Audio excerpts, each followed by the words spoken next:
On this channel, we often address cultural polarization, the fact that American discourse is dominated by loud groups with wildly opposing views is pretty much the only thing that makes news nowadays. And the self-help world is no different. It's totally entangled in that as well. The Teal Swan documentary was another example of how there's always two sides to every story.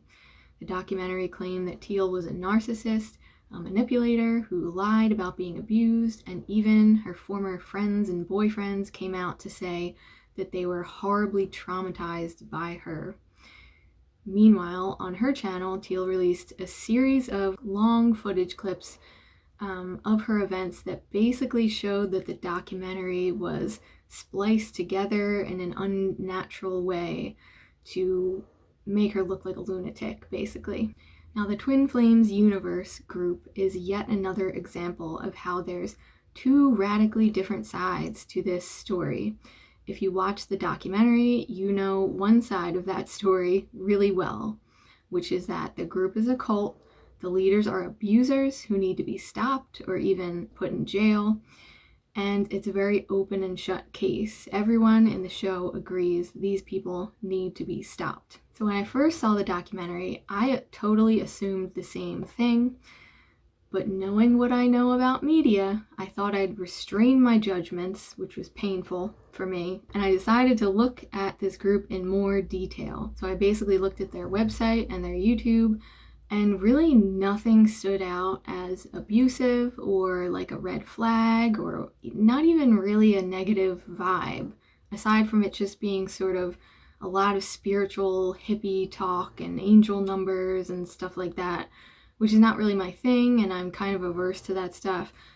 But the YouTube channel and there's even like live coaching from a couple years back with some of the people who were in the cult documentary claiming to be abused. There didn't seem to be any such thing going on when you looked at the Twin Flames official YouTube channel. So who's telling the truth and who's lying? Okay, so a quick backstory. If you don't know the group and you haven't seen the documentary, Twin Flames Universe is an online group that you can basically meet your soulmate or your twin flame. Basically, it's a place where single people get together, and the coaches claim that if you follow their teachings, you will absolutely meet your soulmate in life if you just do what they say and heal the wounds that you have and all that stuff. So this is based on the popular idea that before birth, everybody's soul was split in two, and now you're tasked with finding the other half of you, which has always been weird to me because, why would I want to date the other half of me? Gross. But this is a premise, and it's funny to me, and it's very worth noting. This is a very white people idea. And this whole thing is an American thing, that there is a soulmate somewhere. God made just one more person just for you. But these days, every 2 years, he keeps making one more person just for you. To be honest, when I met my partner, it totally was like that. It felt really synchronistic, weird, funny coincidences were popping up everywhere, and everything felt weirdly orchestrated, like it was supposed to be happening. Because I've had synchronistic experiences, especially that one with the meeting of a person, I think that people's twin flame obsession is forgivable. I think it's coming from a good place because it is possible to have those sorts of highly synchronistic magical experiences, and it's not delusional and it's not superstitious. It's a real part of life and it can really happen. So the problem arises, I think, when we introduce desperation into this equation. When we have this deep biological need for connection, we're more likely to engage in a lot of wishful thinking. When we believe that people have been victimized, we hesitate to ask what they might have done to end up in that situation. It feels really victim blamey and nobody wants to be that person. But this is a legitimate piece of the Twin Flames cult story. Countless times during the documentary, the ex-members share that something felt off, they didn't want to proceed with something, and yet time and time again, they did anyway. The tricky thing about when you have sense of self issues is that anyone around you who is confident and a strong believer in something and has a strong personality, that person could easily become someone that you perceive as an abuser, believe it or not. Because when you have a weak sense of self, you kind of absorb into other people's sense of self and you just like become them. And then years later, this is such a common thing in any relationship, years later you wake up and you realize that you were kind of overtaken by something, and you immediately wake up and you look at the people who did it to you, but it was more so just a relinquishing your power, and less so the other people taking it from you. In these situations, you can be dealing with abusers, but it's also very common to have this happen with people who have strong personalities and people who have a shaky sense of self.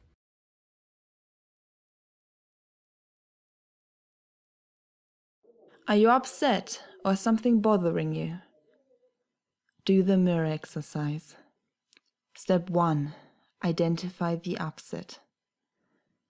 I am upset at Bob because he is rejecting me. Step 2. Change all of the nouns and pronouns to point to yourself. I am upset at myself because I am rejecting myself. Step 3. Is this true? Hint, the answer is always yes.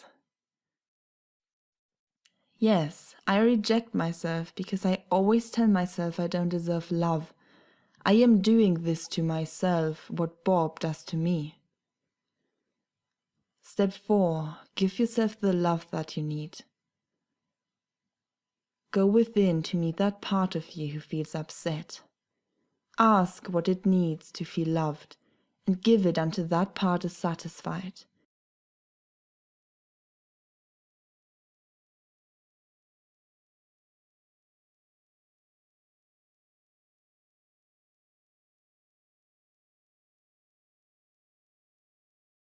Jeff and Shalia Devine assert that their programs are based on scientific methods. And yes, this group is definitely a cult, no matter how much they deny that.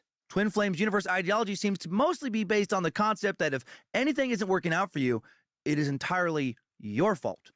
This guy is saying it clear as day. This idea that the law of mirroring is about guilt and shame and everything being your fault, which is a very specific lens to look through. When we talk about the concept of, the things that are happening in your life are a reflection of things that are going on inside of you, that's a very particular way to interpret that teaching. And again, I've been talking about this honestly for like years now. I think I mentioned this first like a couple of years ago, but this idea of personal responsibility being a trigger for liberal-minded people. Personal responsibility is a trigger for them. And so the reason spiritual groups trigger them so much is because a lot of spirituality is all about taking personal responsibility. But what happens when, after spending thousands of dollars on classes and dedicating countless hours to the programs, members still have not been given what they were promised, when they still haven't found their twin flame? Well, they can go get fucked. It is not the fault of your holy, righteous spiritual leaders that you still choose to let others height, wrist, skull, and dick mog your soul Stacy's away from you. I honestly didn't even watch the rest of this video. I think this guy kind of speaks for himself. He seems absolutely insane. Okay, moving on. I just wanted to let you all know that I make true crime content on Tuesdays, and I like to explore a cult or a spiritual belief or extreme religion that I find interesting on Saturdays. Follow my channel if you want, true crime or scam alerts, or you want to learn about spiritual people. Like, there's literally no distinction now in mainstream culture between cults, scams, and spiritual people. We have made them one and the same. And not to be super ominous and make a conspiracy out of this, but wouldn't that be exactly what people in charge wanted you to think? Like, if they just wanted you to stay in line and consume and buy things and watch TV and stay dumb and stay whatever and not have any power in your life, wouldn't that be exactly what they wanted you to think? This group teaches how to make a different choice in the plainest of terms and for free, too. I did eventually buy the courses, but I got so far with just all the free content they have. It's so wildly good. And the main piece of content, the mirror exercise, which we broke down in my video, is actually incredibly dangerous for you, is the only thing you actually need to completely change your life. Doing the courses or coaching only helps you go deeper with it. Even when I struggled, everyone was only trying to help me through it, and they were patient, even as I was super triggered and throwing a spiritual tantrum. What was triggering you, though? Was it them? With something that they were trying to coerce you into doing? Interesting. This supposed cult exposer person is reading comments from inside the private Twin Flames group, and people are leaving comments saying, what these people taught me has really helped me, and the things that I used, I actually learned for free. They gave it to me for free. If I were looking at this, I would say, okay, this person did not have that traumatic negative experience with this group. So clearly people are having different types of experiences in this group. But instead, we just find a way to write it off and say that this person is a moron and they're brainwashed, and that's why they love this cult so much. Again, we're allergic to nuance here. I have at times projected stuff onto the work, the group, the coaches, the people, etc. When I really worked through the trigger, I realized it was entirely me. And this is what their BS mirror exercise wants all of the members within this group to find and discover and think. Anytime you have a trigger, anytime you have a concern with the group, anytime you have a problem with the group, anytime you get angry with the group, they'll say, go do the mirror exercise. The mirror exercise forces you to take responsibility for all of the feelings that you feel. But this is an example of, in my opinion, someone who has been abused and has not been able to see through the abuse, because she's all the things she experienced in her time with the Twin Flames universe, all of those experiences that were negative, she's blaming on herself. Right. Or is it just that this person grew up?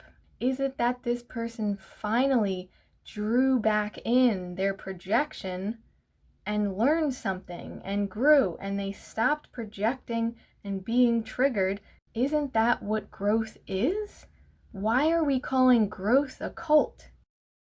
Hi, I'm Kia. If you like jokes about scams, spirituality, and toxic positivity, it's time to tune into. I swear to God, I'm not even finding these people on purpose to prove my point. I'm literally just clicking like the first couple of search results that are coming up in YouTube. So again, this theme, right?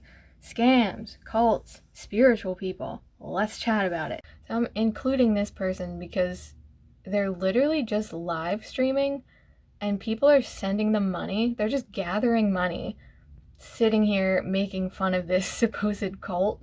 If you like learning about wacky people being indoctrinated, thanks, Alaska Blood Tundra. Thank you so much. And with all of these people, they never say their personal opinions, right? They just basically repeat exactly what was said in the documentary, and that exact perspective. They don't really have any thoughts or feelings of their own or any like personal experience or context about any of these topics. Like many young girls her age growing up, Shalia was introduced to the powerful romantic fairy tales produced by Disney movies, such as The Little Mermaid, Cinderella, Sleeping Beauty. I understand that spiritual people can be really weird and negative in some ways and really ungrounded and like preaching things that aren't necessarily good for people. Like, I'm aware that that happens, even a broken clock is right twice a day. These people are probably right about some of the things that they say, but by no means do I think this is a completely innocent phenomenon.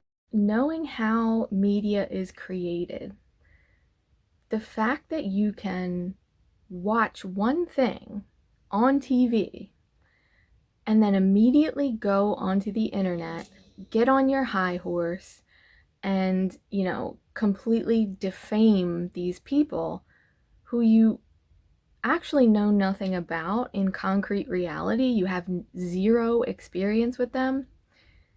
The fact that you can do that is a symptom of how cultural brainwashing works. And I know that because I almost did that with this video until I looked into it further. And it makes you wonder, where would all of these people get their content from if it wasn't these fringe spiritual groups like the Twin Flames group and Teal Swan? There's this organization called Twin Flame Universe that's run by two butthole theater dorks. Where would all of these super cool, trendy content creators get their stuff? I mean, they're probably not doing anything fringy and interesting in their own lives because they're so indoctrinated in the system. And so my issue was I had already watched Hocus Pocus 1 and 2 while constructing the house. So I decided to search Prime. Been a while since I'd been on Prime to look for a documentary. And I come across a documentary called Desperately Seeking Soulmates, Escaping Twin Flames Universe. Jeff and Shanina have said, what's her name? Because Jeff and Shalea. Wait, it might, no, sorry. It's Shalea. It's become abundantly clear that there's a huge market for spooky content. The crazier and scarier, the better. People are obsessed with true crime and serial killers. There's new movies coming out about killers from decades ago. And there's even those subscription boxes where you can hunt your own killer and find out who the killer was. Networks like Prime Video and Netflix see this and know that people want this content. Filmmakers and journalists are probably desperate to get their stories put out on any of these big networks. So what could easily be lumped in with this true crime trend? Right. Creepy spiritual people who mainstream America knows nothing about. Easy target. But why do Americans love this spooky content? It's because we love being the good guys, the saviors of the world. We fight against the bad guys, and it meets our ego's most desperate need: to be good. Something that I've noticed is that a lot of the people online who are hunting these Twin Flames leaders and Teal Swan figures is that they're young, progressive-minded people. Almost always. Now, someone who is very values-driven in that way, personally, I can tell you that this trait makes you corruptible and in some ways naive. Now, why is that? It's because logically investigating situations is not your first instinct as a values-driven person. Your first instinct is to determine whether people are right or wrong, good or bad. That's what it means to be driven by values. Making value judgments is your default mode. Cult leaders are bad, and the rest of us know better because we're good and smart. But taking this stance doesn't reveal that you have strong personal values. It reveals that you can be manipulated, confused, and convinced of anything because of your values. To the average human mind, nuance is the enemy. What really happened in the Twin Flames group is probably super nuanced, not black and white. But then we couldn't have good guys and bad guys. We couldn't have an entertaining story that allows the viewer to feel smart and good, like they know the truth. They know the right way to live. And if the documentary makers had to throw a couple of hippies under the bus to get rich and famous, or have a hit series, well, you have to crack a few eggs to make an omelet, right? If there's anything we've learned from COVID and the recent social justice wars, it's that when people think they're morally right, They will literally do anything to another person without a second thought. And let's not forget, this is the exact characteristic that made the Nazi regime possible. Happy New Year.